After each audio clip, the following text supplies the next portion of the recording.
Greetings and welcome to the channel. I thought today I'd just give you a little idea of what my work process was with regard to developing astro images taken with the telescope. Now, this is not going to be any kind of really comprehensive tutorial on uh, developing astro images, but I thought maybe I'd give you an idea of what I go through when I'm trying to develop images. And I thought for a good example, maybe I'd try a recent session I did with the Flaming Star Nebula in Auriga, the constellation of Auriga, the charioteer. So to start with, what I use is a free program called Cyril in order to do my pre-processing and most of my post-processing as well.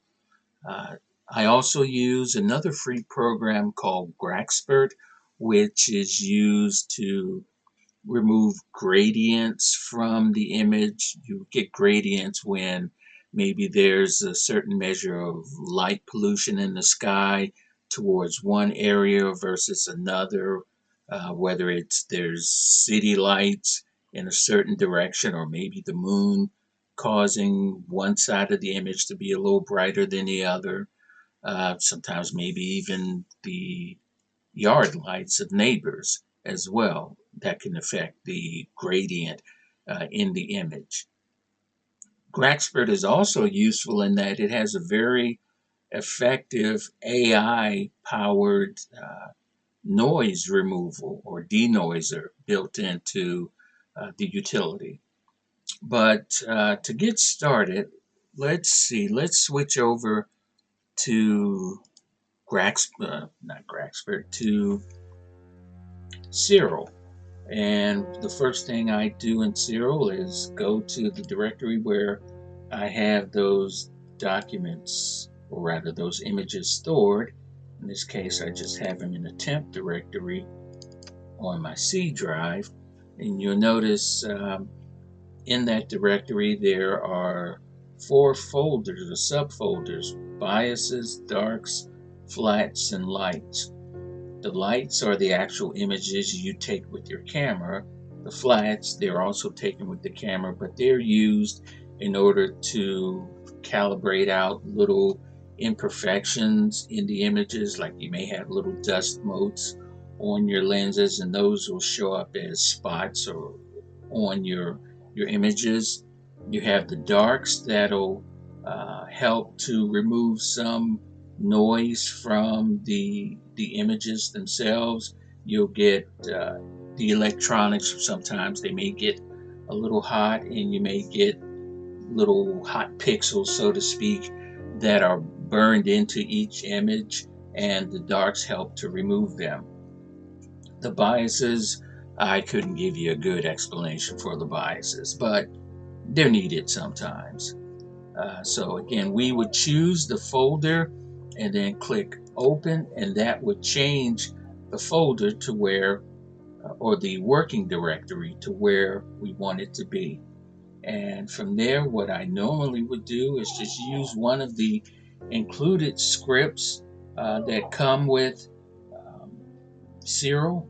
In this case, the OSC pre-processing, OSC meaning one-shot color pre-processing, which takes all of the images that um, the photos that you've taken and stacks them all into one final image, combining the light that's been captured from all of them. There are also a few other ones where if you are like me, and a lot of times I just don't feel like taking calibration images, the lights, darks, excuse me, not lights, but the darks, the flats, and the biases. Please excuse the little fat dog next to me snoring. Um, where if you use this script, it will just stack your light images. But in the case of this example, we click the OSC pre-processing to stack everything, and at that point all you'd have to do is click run script. Now, I'm not going to do it here because it's a little time consuming, it can take a few minutes, and the fact is I've already done it. So once we run that script, what we end up with is a result file. Now, it's a FITS file, it's an astronomy image program or file format. And what you get from all of those pictures is this. Just a dark image with maybe a few stars in here. Now you might think, what went wrong? But actually nothing went wrong. In fact, because this file is being displayed in its true form right now, which is a linear state, all of the data is kind of scrunched over to one side of the file. Let's see if I bring up a histogram tool here. We see this is the whole image for the image space for the file, but everything, all the colors, lights, whatever, is scrunched up into this little peak right here. And what we need to do is what's called stretching. We stretch this data out so that you can begin to see what's there. In fact, let's see, if we stretch it out, you can sort of begin to see inklings of a nebula, and you notice this peak is starting to widen or stretch, as it were. And I'll bring it over some more. That's too far, but let me close this, cancel it out. But what would ultimately be the result is, if I did an auto stretch here, you get the actual image. Now this isn't actually stretched, it's just a preview. What we want to do is stretch that manually in order to get the best out of it, because within Serial you can perform an auto stretch that actually does that. You can see where now the data in it is brought out here, but you can actually do better than that. If you just wanted to get a picture and be done with it, yeah, you could click this little button here, click apply, and save it out as a JPEG or a PNG file and post it to social media or whatever. But the point is, we can do better than that. So what I normally do is I start by, let's say, going into the auto stretch preview, which is purely just visual, and depending on the state of the image, like in this case there's little areas where it's much brighter than the other sides, I can either start by cropping it, just drawing, clicking down the left mouse button, drawing an arrow, then right clicking, and then choose crop and get rid of some of those bad spots. We can also try, and if we think we have an uneven look to it, we can go to background extraction and click generate. It'll put all these squares on here in an effort to try and even up the look of the background in case there are some gradients there. In this case, I really don't think it's all that bad, but what I do, you can just move on to an X, right click it, and it removes the X because the square, because you don't want it sitting on top of actual nebulosity or whatever your object is. And you can also double click and that'll do it a little quicker. Instead of going individually, it'll move out a bunch of the little squares in that area. Because when it comes to straightening out the gradients or the background, you only want it working with the background. And then from there you can just click compute background. It may change the look a little. Do it again. In this case, it didn't change it much because it doesn't look all that bad. And you would just click apply. And one other thing I do is I calibrate the color in it in order to get a more accurate representation, because the white balance in my camera may be a little off. What you do is you put in the name of the object, in this case the Flaming Star Nebula, I believe is IC11. No, that might be wrong.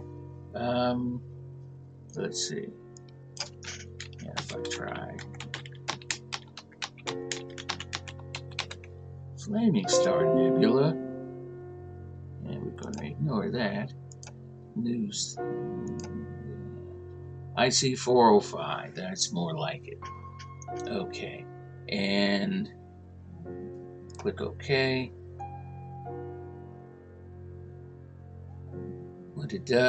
What happened is I put in the name of it. It looked it up, found the exact coordinates of it, and then queried a database saying, okay, at these coordinates, the stars and objects that are there should look like this, and it corrects the color from there. Okay, now from there, what I would do is I would go ahead and save this. Just click save to save this object, and then I would use a star processing utility. I go to star processing, star removal, and what this utility does is it removes the stars from this image and just gives you two separate images, one of just the stars and one of just what remains, and that would be the nebula. This is beneficial because when you're processing the stars and the nebula all together, what will happen is you'll enhance the view or the look of the nebula, but the stars are along for the ride, and as a result, they tend to become really bloated looking, and it really throws off the entire image. So it's best to deal with them separately in most cases. So what you would end up doing is clicking pre-stretch linear image and then hit the execute button. And this will take a few minutes. It all depends on how much horsepower you have in your computer, and ideally whether you have a graphics accelerator in your computer as well. It could really speed up the process. Now I won't do it here because it's already been done, so I'll click cancel. But once you run that, what you'll get are these two files, a starless result and a star mask result. Star mask being just the stars, and starless being everything but the stars. In fact, if I open it up, we have just the nebula for the most part. There are little outliers here where you can see little instances of where the stars would be, but the fact is, once we recombine the stars and this nebula, we're going to crop all of that out. So now we'll take this out of auto stretch and back into linear mode, which is the true appearance of the nebula. And what we'll do is we'll begin to actually stretch the nebula or stretch the image. And what I normally start with is the Generalized Hyperbolic Stretch Transformations tool. Yes, that is a mouthful. But what this does, again, it stretches out this little bit of data over a wider area, which allows us to see the actual image. So what I generally do is the local stretch intensity for the first stretch, I push it kind of far, A lot of people will push it all the way to the end. Okay, I'll do that myself. And then we move the stretch factor. And as we move it, we see a curve starting to develop. And we keep pushing it and pushing it. And the image gets lighter and lighter. And what I'll do is I'll stop here. So we've moved it all the way over here. I'll apply it. Now, you might think that doesn't look all that great. I can barely notice something right here. But what we do next is we reset the black point. And we do that by determining the type of stretch we want to do. We want a linear stretch to shift the black point, meaning it's going to bring this back over to this side. But you notice we bring it back over a little wider. So we move the black point and get about there. And we click apply. And we can just begin to see some of the nebulosity here. So we go back to the GHS, just the generalized hyperbolic stretch. And some people push the local intensity up again the second time. I generally just leave it and just work with a regular stretch with it at the default level.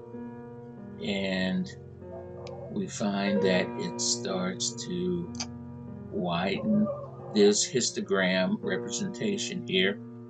And then I'll stop there, click apply, then reset the black point. So what we're essentially doing is brightening it, then cutting off the excess highlights in it, and then I'll click apply.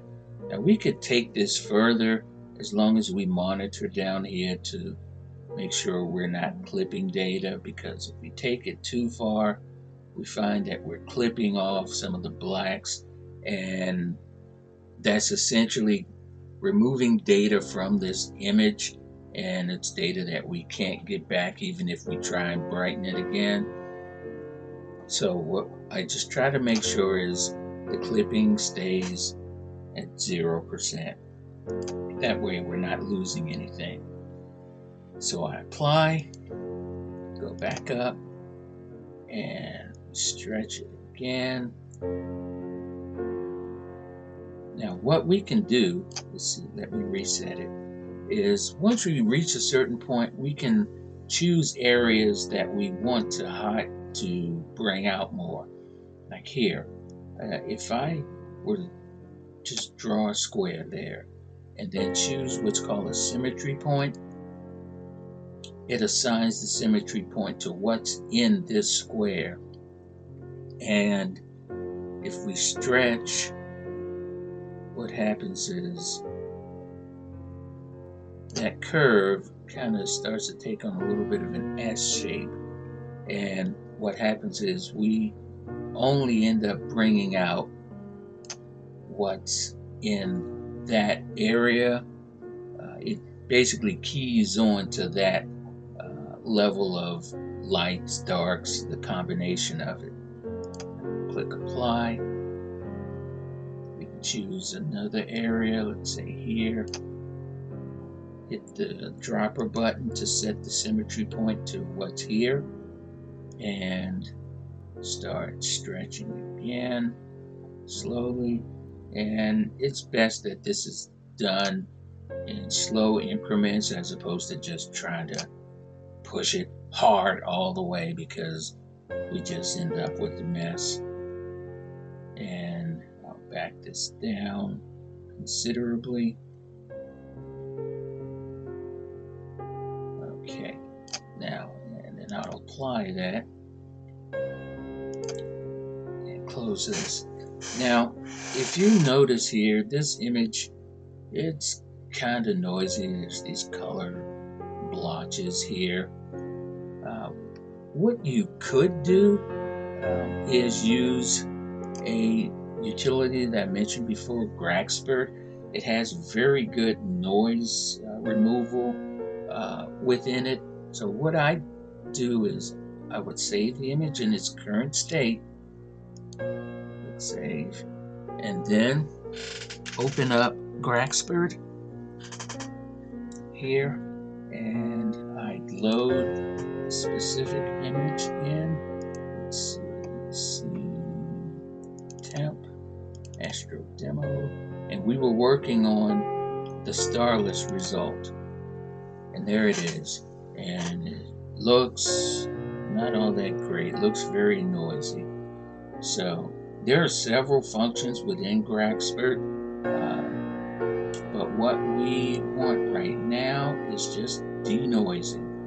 So I will hit denoise image, and we'll let this process, and normally it takes a couple of minutes to finish. So what I'll do is I'll speed this up to the end.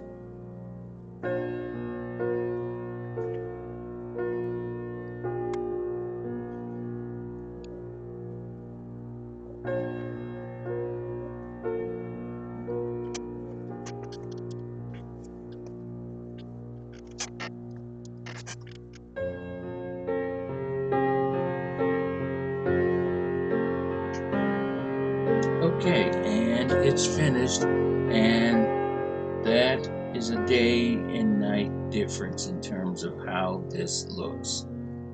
In fact, if we go, this is the denoised version. You look at the original version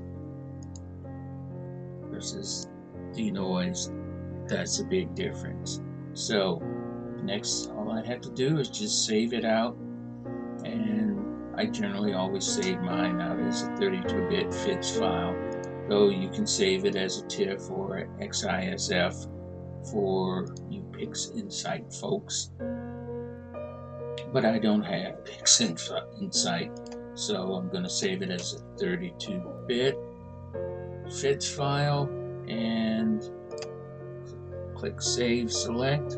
It's going to save it in the same folder, and what Gragspert always does is it appends Gragspert to the end of it, and in this case what was done to it, in that it was denoised.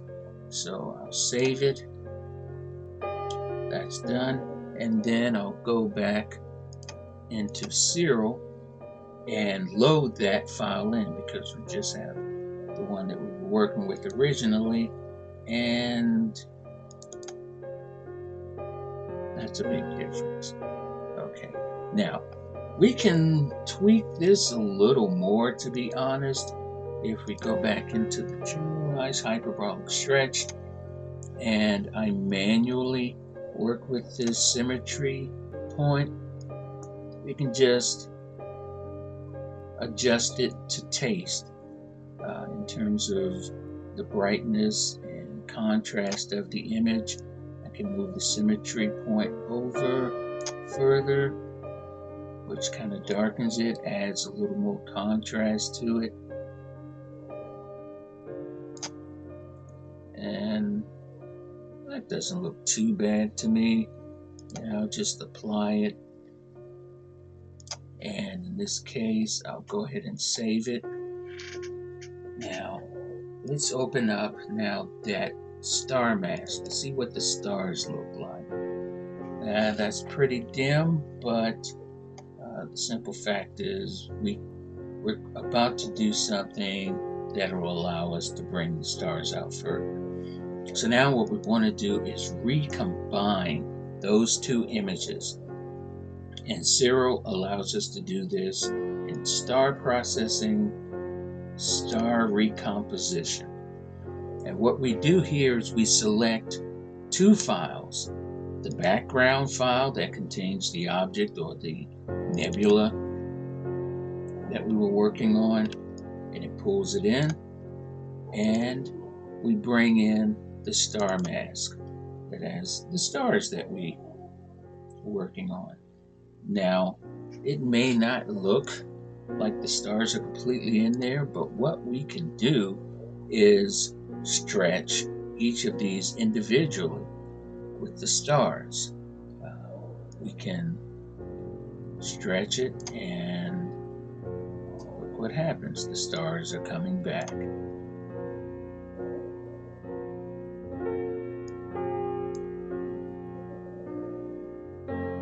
And let's see. And you could stretch it as far as you want. So to me, this reaches the point where they're kind of bloated and blown out, so we'll back it off some. As this little dog continues to snore. Hey, Pepper! Thank you. Yeah, you.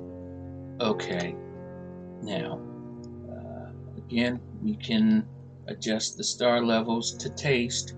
And what we could also do under the advanced option, if we click advanced, the type of stretch that we do. Right now, the stars are done under a modified arc sign transformation and the color stretch model. Independent channel values will generally just give you white colored stars, but if we choose either of these, human weighted or even weighted, sometimes it has the effect of giving us back a little bit of the actual color of the stars. I don't know how much is showing here really, but it can only help.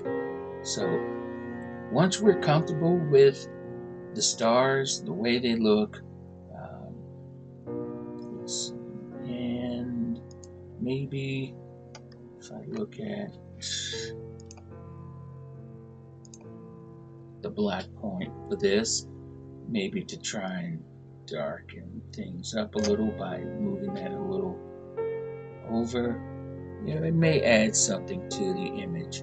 Again, we're not going for perfection here, we're just demonstrating. So I'll apply both of those, click close, and we have our image. And again, we have these problematic areas. So what we can do, as mentioned before, we hold down the left mouse button, come over and draw a box, and we can move that box around a little if we want, and then right click, crop, and then we essentially have our finalized image.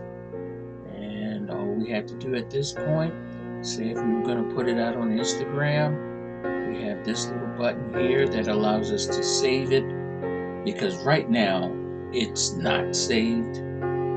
So we give it a name, let's say Flaming Star Nebula Demo 1. And it's saying a fit file, but Instagram does not like fit files, so supported images, we can make it any one of these. In the case of when I post things to Instagram, I always make them JPEG files. And then you click saved, and the quality, will affect the size of the file. I always go for 100%, and it's saved. And there, we end up with me with a whole lot of sunlight coming through the window. So let's go back to the display. But there we have our final image, and again, this was just a little example of what we can do with free astro photography software. GIMP was one that I didn't mention, but it's kind of a poor man's Photoshop, but it's useful if we want to do some additional things to our image. But in this case, that's the end of this demo. I hope this was on some level educational or beneficial to you. Hopefully, I'll be producing more videos like this, or hopefully a little better quality than this. But if you stuck with me to the end, I really appreciate it.